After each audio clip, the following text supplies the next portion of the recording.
This is ContactTalkRadio.com. Consciousness in action. And you are taking action into your consciousness by tuning into Contact Talk Radio. And on TuneIn.com, Ping.fm, and UpSnap Mobile. Contact Talk Radio.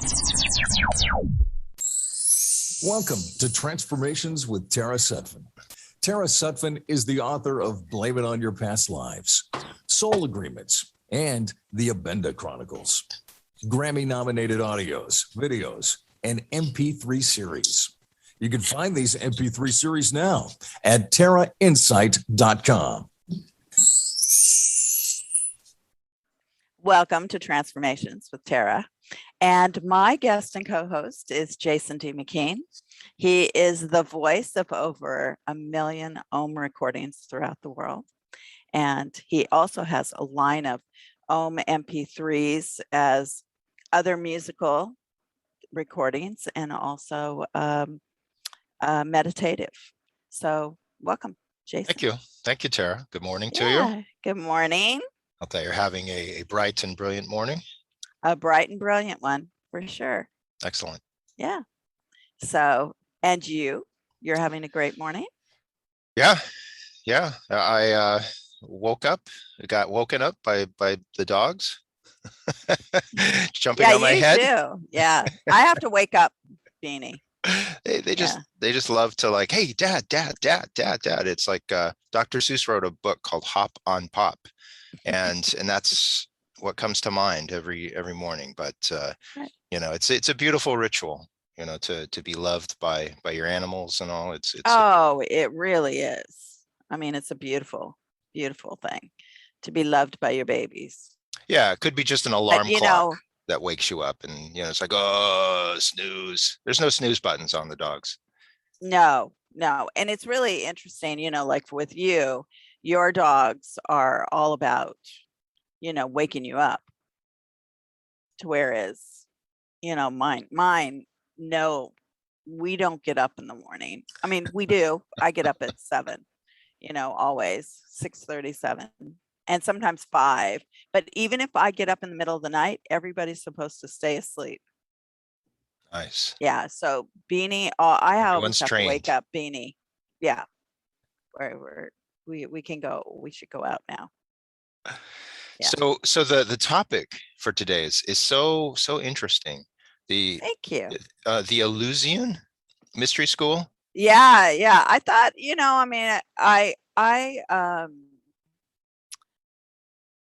well, are you an intellective is what the topic is. But the ELEUSINIAN, the mystery school is the Greek mystery school, and it was brought about to study death and reincarnation, really, and your spirituality. So it was like almost an early church, but it was a ritual. And so all the greats, everybody, Aristotle, Plato, everybody, they were involved in this ritual. Mm-hmm. And so many people were moved by it. Once they experienced it, then they could relax and live their life to their fullest. And so that's why I chose this topic today. Mm-hmm. But can I ask a question as far as because I'm familiar with Greek mythology and but this particular ritual I'm not as familiar with. But is it when you say that people were relaxed after the ritual, is it because that humans they know about the aspects of mortality, of death, immortality? Yeah, that everybody got into let's have a great life here. Let's we're immortal beings. Mm-hmm. Let's keep going as far as making this life just really be the best that we can. Mm-hmm. And then we'll concentrate on the rest of it upcoming. But that's part of it. Yeah. Is that you were to relax into your life because you will live forever. Yeah. And so that was the teachings. Interesting. So, it's broken down into 3 different categories. You were saying the intellective. Yeah, the nutritive, sensitive, and intellective. What are those 3? Well, the nutritive is a nutrition. You know, everything in life you have to, you know, feed yourself and feed yourself in the most wholesome way. And so then the sensitive is, well, you know, I took it more as the sensitive as that you are reacting and observing, and you're open to the slight changes and different, you know, signals and influences that are all around you. You know, you're open. You're open to receiving things and to notice. You're awake to life, that you notice things. Your antenna is up. Your antenna's up. And it's like, your antenna's up. Feeling the energies and everything. Yeah. So your intellective is your mind. And with it is your cerebral, your intellectual, your mental, your psychical, your psychological responses. So that's part of intellective. And so were you they looking to are you balance like those? being awake? Yeah, to balance that and to be awake. You know, I mean, there's a lot of people that feel that they read and are awake. You know, we read things on the internet and we think we know. You know, there's a belief, but do you really know? You know, it's not about that. It's about more. Like, you are a sentient, amazing being, you know, in your sensoria, you know, and the thing is that how do you rationalize, you know, what how you should live and how you should behave. Bottom line is, you know, is to be awakened in the best ways, not in you know, thinking you in ego based, you know, I have to have it all, or, you know, it's about compromise on all things, I believe. So awakening, how the mystery schools worked, and, you know, I have a mystery school, Jason's part of it, you know, and you know, we don't talk about it a lot because that's what keeps the mystery not part. Supposed to. Yeah. You know, I only bring in people who are truly, you know, learning these things on an in-depth level. And so it's great, you know, like I'm having a psychic seminar at the end of the month. It's already pretty much full. So, you know, if you want to come, there's still a few places left, but it's pretty full. So, but the mysteries and teaching this form of awakening where we're living the best life, and that's part of really not the mystery. The mystery is that we start being really good to ourselves, and we know that the earth is full of bounty and blessings, and we're a part of that. And so it's really kind of giving up the restrictions. And how do you do that? You know, you have to be in somewhat of a state of mind for that. And so, you know, always teaching people, you know, to strengthen their mind, reframe things, review, you know, visualize, and move your body into action. It's not just seeing things or dreaming things. It's actually living things.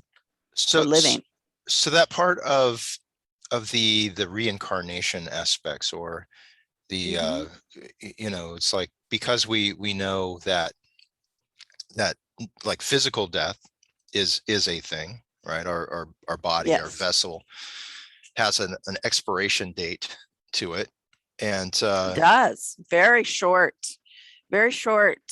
span, really, compared to how long the planet lives. You know, we're like dogs. you know, dogs and cats live very short lives. Horses live a little longer lives, but it's still short lives comparative. And here we go, you know, 100 years basically is very short on this planet. For each vessel. Yeah. And so the actual like ritual of this mystery school, that it was centered around Demeter, like the mythology of Demeter and Persephone and Hades, and Persephone. Right? Not Hades so much. Well, Hades was the underworld.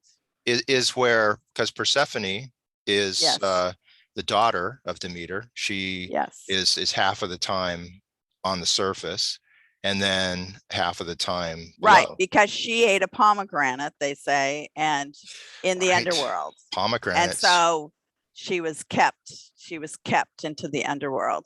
They made a bargain. Yeah. Yeah.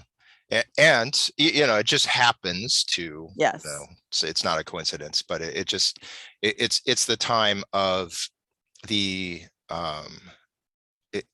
where the spring comes, where Persephone again, you know, rises out of the underworld, and life begins to grow again back on the planet. You know, when she goes out, then, you know, winter comes, it signals winter, and when the planet, the surface is dormant. Right. She's fall equinox and spring equinox. That's her, or summer solstice. No, fall and spring. Spring, right. Yeah. She's fall and spring. Right. And so, which is the dark and the light, you know, I mean, when you really study the cycles of the earth, you know, it's just they just gave names to different cycles and made it fun. Right, like personalities. Yeah, personalities. Yeah, this is what. Yeah, like it's like how we remember stuff is we associate it with kind of the power of alpha thinking. Jeff Stern wrote that book. The Power of Alpha Thinking. I love that book. Yeah. Yes. So with most mythologies, they have a basis in like stuff that's occurring outside in the world, and it's a story to illustrate. You know, it gives it a reason for something, but it's also there's a philosophy behind it too. So with that idea of like death, or it's also about the rebirth, you know, the cycles that keep reoccurring, of where, you know, something can go dormant and then rise up again, where you know, the seed can be underneath the soil, and it can be underneath the frost, but once it starts warming up, it becomes like cracked open there, where it can start to take root and to blossom anew. Is there a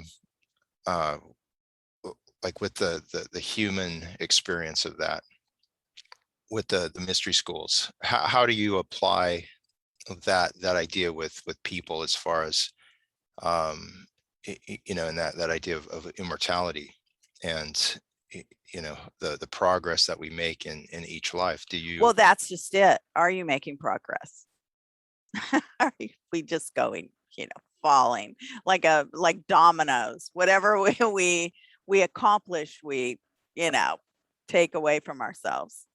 Yeah. And of course, you know, there are those people who completely lose it and take away from all their good brownie points. Yeah. So yeah, we're all tested. Mm-hmm.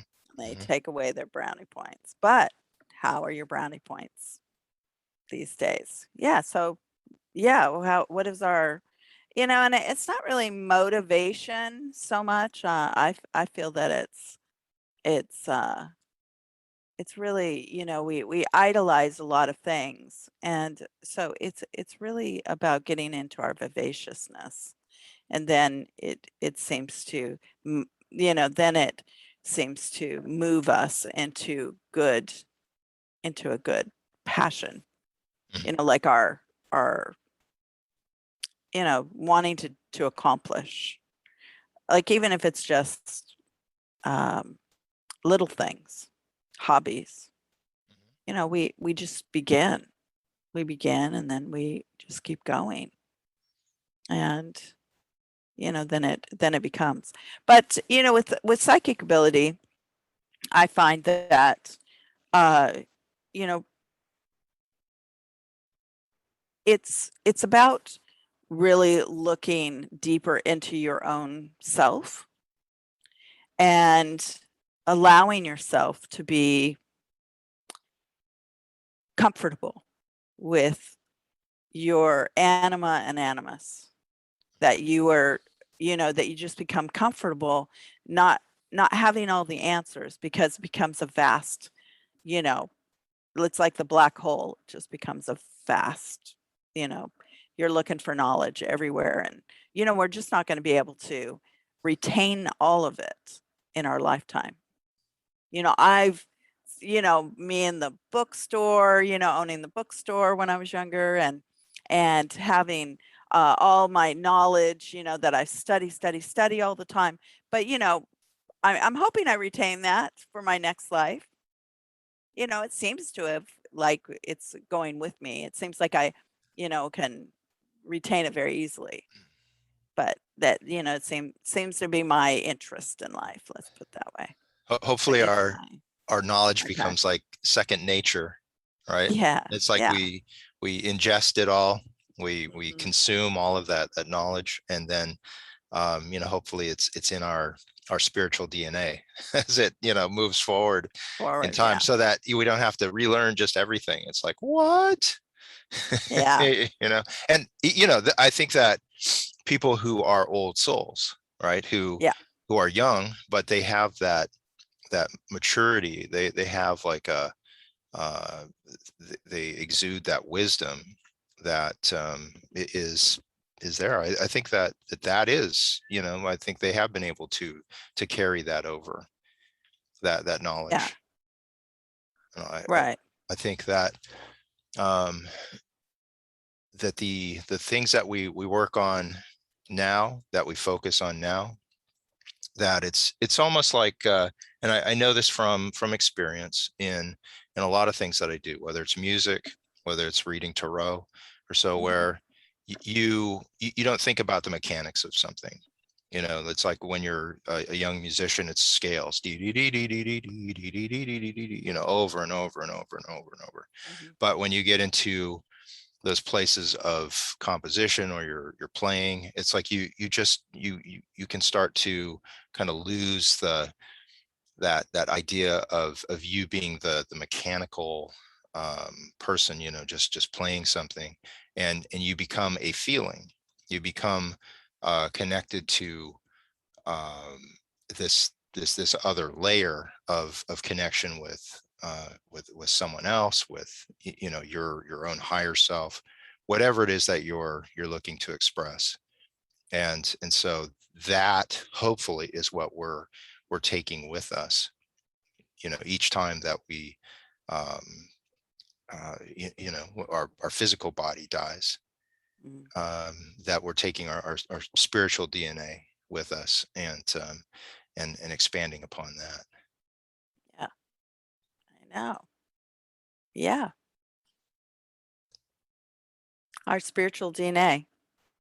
Yeah. And we don't really know a lot of what it is. We have to go into, deep hypnosis, to try to dig it out. Yeah, so sometimes, and yeah, I find that with hypnosis, you can,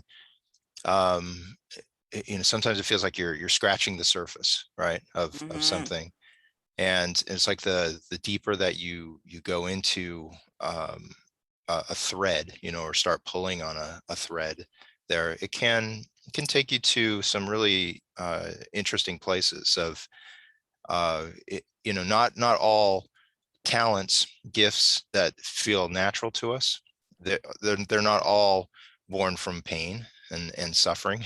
You know, they're not all like traumatic in their origin. They can be where, you know, someone has had time, someone has had the luxury of study, or they've, you know, found these places of discipline, you know, within themselves to just say, oh, that I want to know more about that, and to expand upon what is that, you know, that part of what you're talking about, where it's the intellective, where it's the it can be that reasoning, the scientific, the knowledge, you know, knowing 2 + 2 is 4, and you know, how we apply our sciences, the well, how we apply our minds, how do we apply it? I mean, we aren't all intellectuals, but we can try to be intellective, where we're going into what we'd like to experience, what we'd like to, yeah. Because, you know, because we were talking to like the 3 heads. It's intelligence and doxatic and dianoetic, which is all about, you know, how we think and how we're rational, how logical, and the intellective is all about your ideological and your psychic. You know, it is about the psychological. You know, we're going beyond what our rational mind says, and like, well, who are we as sentient beings? Who are we in this divinity? You know, are we, you know, we're more. Yeah, we're atoms and molecules. You know, what does that mean? So, you know, it's just digging for more, which I love. Yeah, and with you know, the Greeks, they had like an amazing way of just you know, looking at the basics, trying to pare it all down. And you know, it's like we know a lot more as far as the physical nature of things by, you know, once the electron microscope was created, and you're able to see all of these living beings that make up, you know, who we are, as far as the mechanics of it, right? The physical nature of it. Have you seen some of those images from the electron microscope of our own bodies and stuff, of just, you know, oh no, we'll have to, you'll have to put those up. Teeth, and it's like, ah, you know, I'd love to scary. see that. But it's like we know more about the like the meat and potatoes of it, right? As far as the mechanics of it. If you're a vegetarian, sorry for that reference. But the Greeks, they were able to, you know, get to the core of it, get to that basic understanding of it. And well, it really started in Persia. You know, I mean, we give the Greeks a lot of credit, but Persia is where it seems to have all kind of started. Sure. You know, just like they have the Bible and stuff, it's Persia that has a lot of the metaphysical as well. Yeah, right. Like and the heart of Egypt, you know, and then Egypt took it and ran, and man, Egypt is, you know, so cool. I know I've had 10,000 lives in Egypt, probably. I love everything, you know, that has to do with Egyptian mystery schools, but also with Greek mystery schools. You know, that was where my spirit guide says that we first met, is Greek. We met in Greece. Yeah, that we met in the Temple of Apollo, which is what is the name of that temple? Anyway, it's where the young girls would be psychics for everyone. The Apollo, the sun god. Wait, yeah, but it's the I always know. Oh well, I'll remember 3 a.m. this morning. right? Okay. You'll sit up in bed going, that's it. Yes, that's it. Yeah, no, it's a very famous place. Right. Yeah, it's one of the sights to see in Greece. So in what city is it? Is it it's not, no, it's it's not outside. Athens, outside. because I that's don't know where it is. all of I've the never famous been to stuff, Greece. I the don't know. Acropolis and all Never that. been to Egypt. I've never been to Greece yet. Yeah. I've been everywhere else pretty much, but those two, no. You're saving up for that. Yeah. I mean, that's like that experience will just be like another layer of the cake there for you. It's like, yes. Right. Yes. Yeah, I've been invited many, many times, but I just haven't gone. In really wonderful circumstances. Amazing. Yeah, cruising the Nile, all sorts of stuff. But it's okay. I'll go sometime. Maybe take a group. That'd be fun. When we're up and going again. That would be fun. Yeah. That would be a lot of fun. So with that, but for now I'm going to New Egypt, Sedona. So, I'll be there October 23rd, 24th. Yeah. Been developing that. New Egypt. Yeah. Yeah, that's what I call it. What dates is that again in October? October 23rd and 24th. Fantastic. And you're doing Japanese sessions? I am doing, I'm teaching Tarot, basic Tarot in Japan, through the internet, no travel for me yet. But those classes are going like very, very well. And when I, get into those fundamental, the building blocks of Tarot, it's a reminder to me to, just appreciate all the progress that I've made too in, going from, just the basics, knowing the basics to where one can, leap off of that and go, you use it as a springboard, and you combine your intelligence, your mind with your intuition, and you take all the relationships that you've built over the years with your spirit guides and spiritual masters and all, and it becomes this big working relationship that you, and your spirituality becomes a living, breathing experience. It's not just from a text in a book.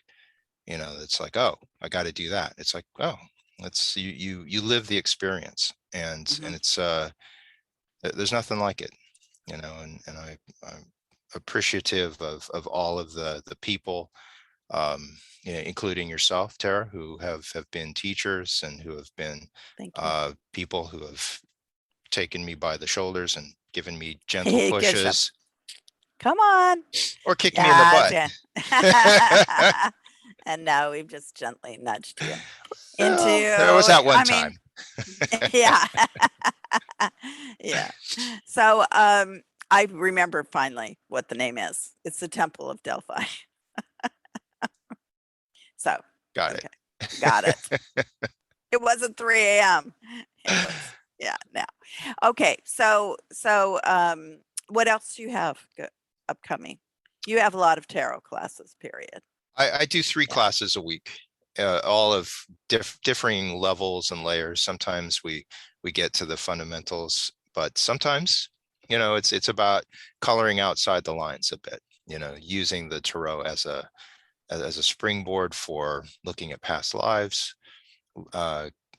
hearing messages from spirit, connecting with your own guides and all. And sometimes the tarot can just be it can have its say. Sometimes it just opens a door, and it's just like, it gives you a place of confidence to be able to share what it is that you're hearing, and it's always where there's an interaction with others, and it's a safe space. You know, I have a lot of new people that will come in, and like in my class yesterday, it was like 2 brand new people that came in. And you know, I love it when someone will say, well, I don't really know the tarot, and I'm don't expect a whole lot. And then once they get going a little later in the evening, it's like they kind of see the nature of it and all, and they can start to open up and find that you know, it's not just a rote thing, like, you know, I want you to read a card and I want you to exactly, you know, say what I think that the meaning is for that it. that you should say, right. One is sharing sacred space with another person, and I think that like a common thread that runs through it is that we are eternal beings, that our spirit, our soul, that it is eternal, and that we can be works in progress. You know, we don't have to be the exact all-knowing, all, you know, seeing masters of the universe, right? It's Right. like that's a lot of pressure to put on someone, especially the first day in class. and so, you know, when you allow for just a person to just give what they get, Blossom. Yeah. to see it, and then just start to expand upon it in your own voice, in your own way. That's where you build trust, that trust of one's intuitive self, and the intelligence part, that part that looks to organize the world. And you know, it's like our mind does that through language, does that through concepts, and how it is that we look to make sense of the worlds that we live in, whether it's the outside world, whether it's our inside world. And you know, hopefully we're finding an alignment between 2 of those, so that our actions have a resonance with it, that that we find meaning in our lives, that you know, we find joy. We're able to move through stuff like our fears and all that. You know, it's like, sounds simple, right? Yeah. Yeah. Well, you do make it fun. I mean, I go to Jason's classes too, because I'm always even learning from you. Yeah, it's fun. Thank you. Yeah. Yeah. We just enjoy ourselves. It's like a party. Well, I think that, you know, Yeah. life can have its fun, right? There can Yeah. be enjoyable ways of learning. Mhm. You know, and I think that you know, it's like the more that people have a way of joining in with others in Mhm. productive ways, they can you know, sometimes what I'll hear is that you know, people come in and say, oh, you know, this may sound weird, and what they say is just a kind of out of a metaphysical book or something. It's like, that's not weird at all. You know, you're not Right. weird in this space. Yeah. You might be Right. weird in your own families, or you know, in your community or whatever, but Right. you're not weird for expressing, you know, something like Yeah, that. we're interested. We're interested in that. Yeah. Those experiences, those weird ones that, Well, yeah, you've kept in the closet. We want to hear them. Yeah, you know, once that can be a little bit outside the Yeah. box, as far as Well, I get a lot of that, you know, people telling me about their ghost experiences or their psychic, you know, how they see, and yeah, it's fun. Yeah, I find every day is an adventure. Every day is beauty. Since it's October 1st. Yeah. October 1st, and the veil is starting to thin. Are there any ghosties, any things that are occurring? Oh, I had a you? dream about our dad last night, which I Really? thought was interesting. Yeah. Anything that you can He's been a share? ghost for 26 years. Right? No, he was driving me around. I don't know what that was yet. Driving me around. He's driving me around. He's hanging out. Was he driving? Mhm. He was driving. Interesting. So now he knows how to drive again, because he used to give Jason and Scott, oh, turn here. And they were like, God, should we listen to Dad? Dementia. No. Well, in his later years. Yeah, of course, because You he know. used to know, used to be really great, really smart. Yeah, but not in his later dementia years. No. Yeah. And all of a sudden he'd come, turn here. I know where we're going. No, you don't. Yeah. Oh, you're already living in that Persephone world. That's when you're, living in two worlds. He was already living in two worlds. A lot of people we know, a lot of people who start to do that, who do, and it's not really fun at that point. We are doing it on the fun level, exploring what we need to know. So then, when we go to our next phase, we are not surprised. Yeah. Yeah. But I think too, that we take that knowledge with us. And it's not just so that we're confident for ourselves what our steps are, but so that we can help others too. Yeah. Because the fear of death and all is something that can keep someone from fully living, from fully expressing themselves. It can. If someone thinks that this is it, that this is their only life, they can, be of two schools of mind. They can be like, well, I'm just gonna do anything I want, or it's they can feel that that what's the point? What's the point of doing anything? And it's right. It's like you can be in that mindset. But that's not been my experience with the other side. Exactly. And the jobs that they have over there, because it's because you know of the other side. Yeah. Yeah. Having those near-death experiences, I know that the other side. So they have jobs over there. So if you've learned a lot of these things, then you're helping people a lot on the other side. Yeah, and you give them a frame of reference so that they can keep working towards improvement. Right. And then, we can take somebody like Patrick Smith. A lot of you knew Patrick, the Irish seer. He was great. Yep, Patty Joe. And so he's been, he really helps now on the other side. People. That's his job. So, all the terms and all the different stuff, I'm writing a book. I'm at page 300. So, we're getting progress here. It should be done here pretty soon. And, that's, it won't be 300 pages when it's done, but, because it'll be cut back and all sorts of different stuff. But, yeah. So, but it talks about Patrick and what his job is. It talks about these people, what they were giving in their life, how they are using it in their death. So on the other side.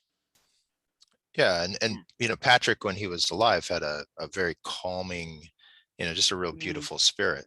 So if he's the chauffeur, if he's the one who's like helping, take you to to the next place there, it's like that's really sweet, with his little Irish lilt voice. Very sweet. Do you hear him with his does he retain that? You usually retain your last life, and especially if like the people like me, and somewhat what they look like. They can go like 20 years younger, like grandparents, they like to go younger, but you still interact with them occasionally. Give advice. Boy, those grandparents always give good advice. Yeah, well, that's the trade-off for youth, is that you have experience and you can give advice. Yeah. Right. You saw it all. Yeah. Yeah. Hopefully you didn't have to experience it all. You just saw it all. Yeah. Yeah. Yeah. Because experiencing it, that's one thing too. Well, I think experience is what takes something from a belief into a knowing. Yes. Because I'll be asked about tarot, which is, one modality out of a zillion for, how people can connect with their own intuition and their spirit guides and all, and to, help others, help guide others. But the people ask, what's behind it? What's the mechanics of it?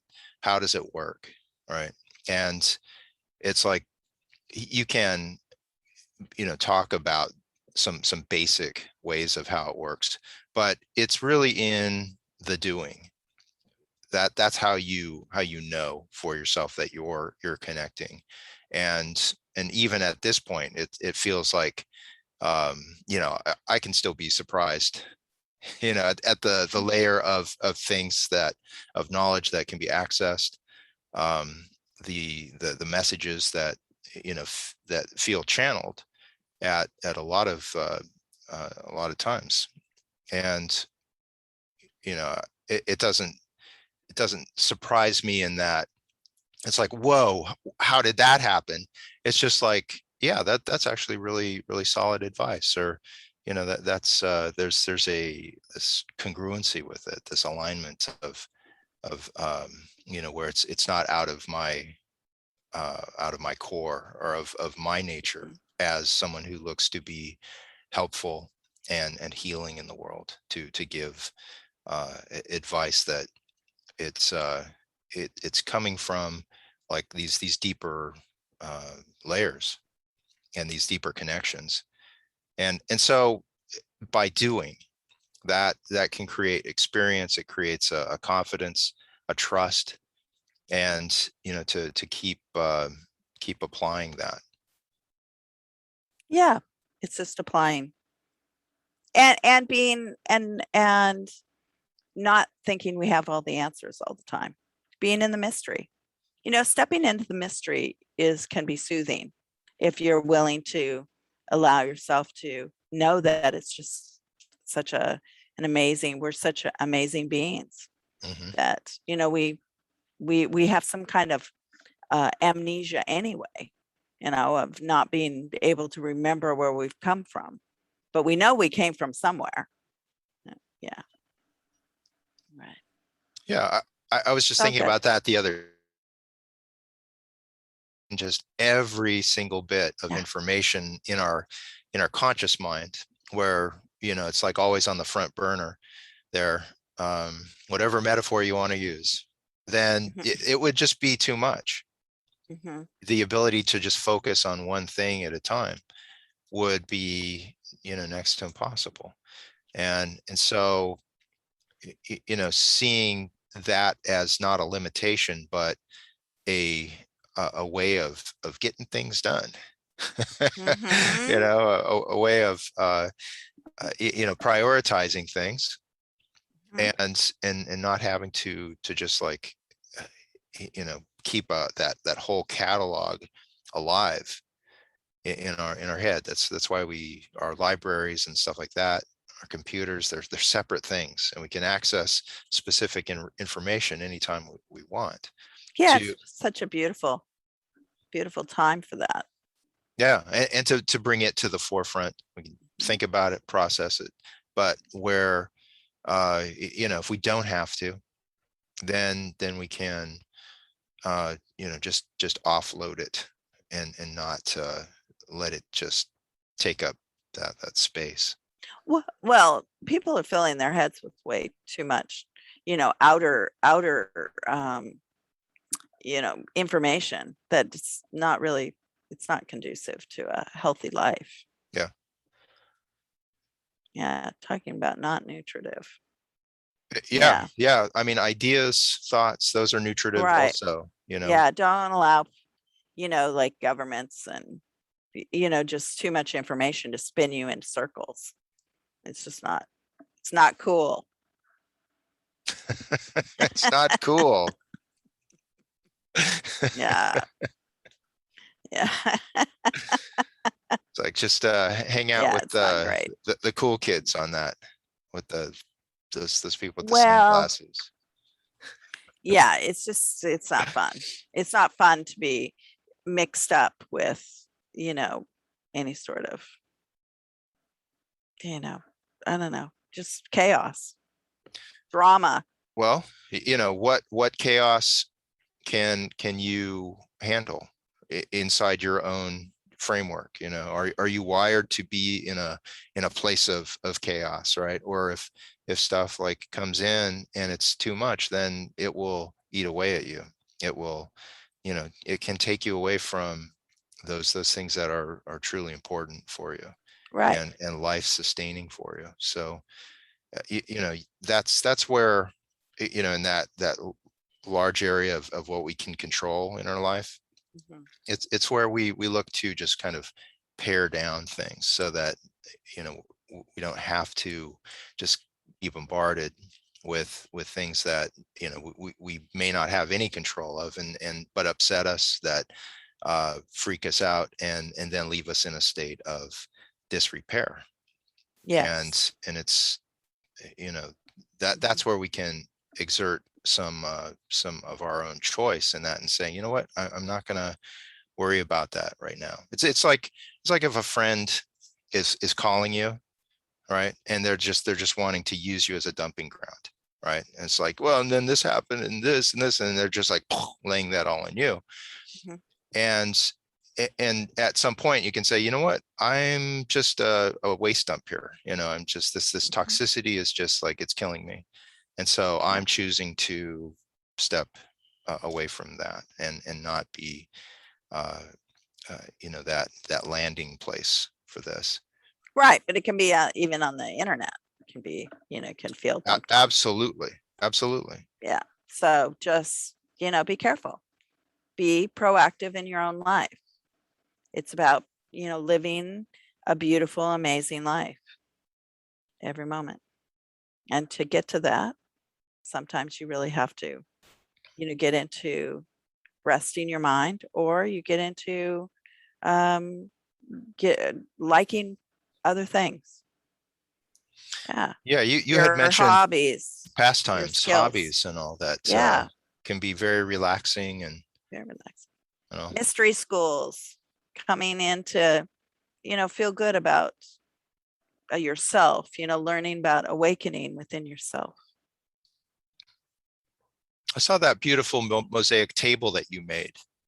Yeah. That looked like a fun hobby. That is, I could do that every day. Yeah. And I have a couple, like, the kids bring me stuff to do. It's like, oh my gosh, I don't have time to do that. But it's really cute. Yeah. So I have a couple like tables sitting around for them, and they're waiting for me to redo. And then and I'd like to do some more, for sure. It was a real fun hobby. I didn't let myself get too enamored with that, because it was in the mornings I would get up and do it for like an hour or two, and then in the evenings I do it for an hour or two. So I wouldn't do it during all day, like allow myself to do it all day. And I could have done it pretty fast if I allowed myself to do it all day. But we may not have time, to just, commit. Well, I had a workload of, clients. I can't just be having fun doing a mosaic table. But that mosaic table ended up being, I think, like 12,000 pieces or something. That's a big puzzle. It was big. Yeah. It's like last and how I know is because of the boxes. It's 830, I think, in a box Mhm. of glass mosaics. And so that's it, added it up. Yeah, last year me and Sue were putting together a puzzle, like a 1,000-piece puzzle, and had it out there on a table, and it was really like difficult. Yeah, I mean, it's just like it's a lot of pieces, so I can imagine. Yeah. Well, for me, the mosaic, I mean, it to keep it and to, have it as a piece. I really like it as a piece. It's like of course, I could sell them, but yeah, it's just such a beautiful art piece. I love it, and bought glass for on top of it. Yeah. Excellent. So you're again with Sedona at the end of Sedona, this? October 23rd, 24th. Only a few seats open. Yeah. So you can't take in a tour group? No. Oh, no. No, not at this time. And it's going to be great. It's at a ranch. I think all the beds are taken at the ranch now, but yeah. It's hotels, but there's so many hotels in Sedona. I know that like seasonally, it's pretty nice weather still. Oh my gosh, so it's going to be perfect weather. Perfect. It'll be really nice. Perfect weather. Yeah, it's going to be beautiful. It's going to be beautiful. It's fantastic. Amazing. I mean, this property anyway, in 1,000 years, they're going to wonder what kind of ceremonies did they do there? Because this person who's created this woman who's created this property, and I've known her for like 20 years, is, she has dolmen stones up and all sorts of different stuff. And so they're going to wonder. They're going to wonder what we did. It's going to be fun. The archaeologists. Oh, yeah. Archaeologists are going to have a heyday with this one, this property. Yeah, I love it. How can people find you, Tara? TaraInsight.com. TaraInsight.com. How about you, Jace? I am at Jason D. McKean, JASONDMCKEAN.com, on Facebook, on Instagram as Jason Tarot Wizard. And I've got, again, classes all the time. Just look it up. And if you have any questions, just send me a text or a DM, PM, private message, direct message, whatever they are, send it to me. I'll set you up. And, thank you so much, Tara, for, having me. Yeah, it was great this morning. It's great always to see you, Jason. Yeah. And are you in an elective?